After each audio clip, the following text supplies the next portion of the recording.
रामराम मंडळी, उन्हाळा आला की आपल्या गावाकडे एक वेगळीच लगबग सुरू असायची बरं का. अहो कसली म्हणून काय विचारताय. आपल्या बायका करायच्या त्या उन्हाळी वाळवणाची. आई, आजी, शेजारच्या काकू सगळ्या एकत्र येऊन कुरडया, पापड, खारुड्या, वेगवेगळ्या प्रकारची लोणची असे कितीतरी पदार्थ विचारूच नका. काहीही म्हणा, पण पापडाचं पीठ खाण्यात जी मजा असायची ते आजचा पिझ्झा बर्गर खाण्यात नाही. त्या पापडाचं थोडंसं पीठ मिळावं यासाठी आईच्या पदराला धरून मागे फिरणं, तिला लाडीगोडी लावणं, वाळवणात थोडीशी मदत करणं, या सगळ्यात एक वेगळी गंमत असायची. पण यात प्रेमाची चव दडलेली असायची. आणि हा कार्यक्रम संपायचा तो पावसाळ्याची चाहूल लागताच.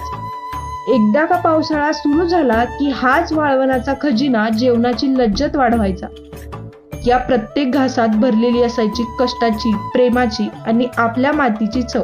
आता ही वाळवणं होतात, पण काही प्रमाणात. आता तुमच्याकडे जर ही वाळवणं होत असतील तर नक्की कमेंट करून सांगा बरं का. आणि हो, आपल्या चॅनलला सबस्क्राईब करायला मात्र विसरू नका.